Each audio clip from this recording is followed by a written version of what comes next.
You're now watching a clip from the Inspired by show. You can watch the full episode on our YouTube channel or listen on iTunes, Spotify, or wherever you get your podcasts. So make sure to head over there, leave us a 5-star rating if you enjoyed it, and follow the show.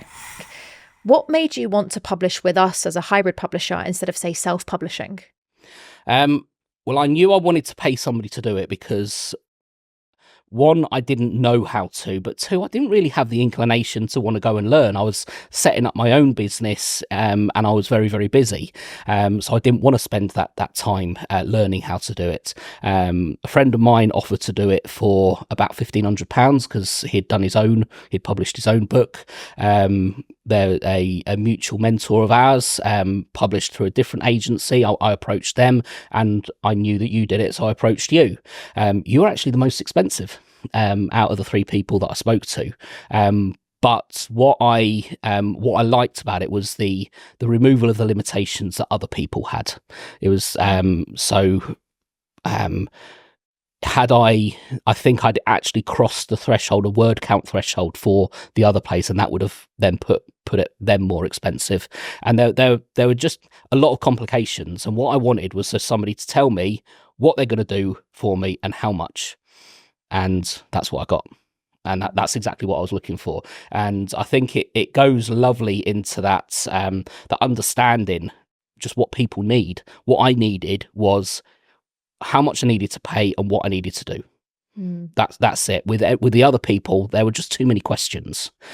So for me, that made it nice and easy. But it's actually perfectly in line with my ethos of leadership. What does the other person need in order for them to do the job? And that's what I needed from you. And that's what I got.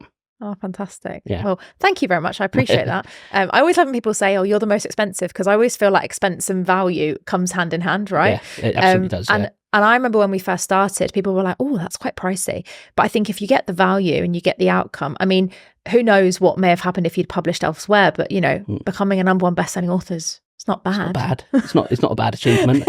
No. And I agree with you. Expense and value. I love another mutual mentor of ours that uses the term reassuringly expensive. And certainly what I do in the area that I work, I am one of the most expensive out there, but people still pay it because they get the value.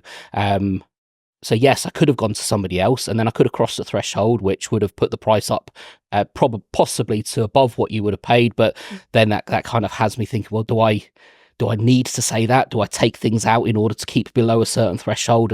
But then does that lose from the point? It just starts adding confusion. And wherever there's confusion, there's chaos. And I use that expression for the workplace as well. In life, wherever there's confusion, there's chaos.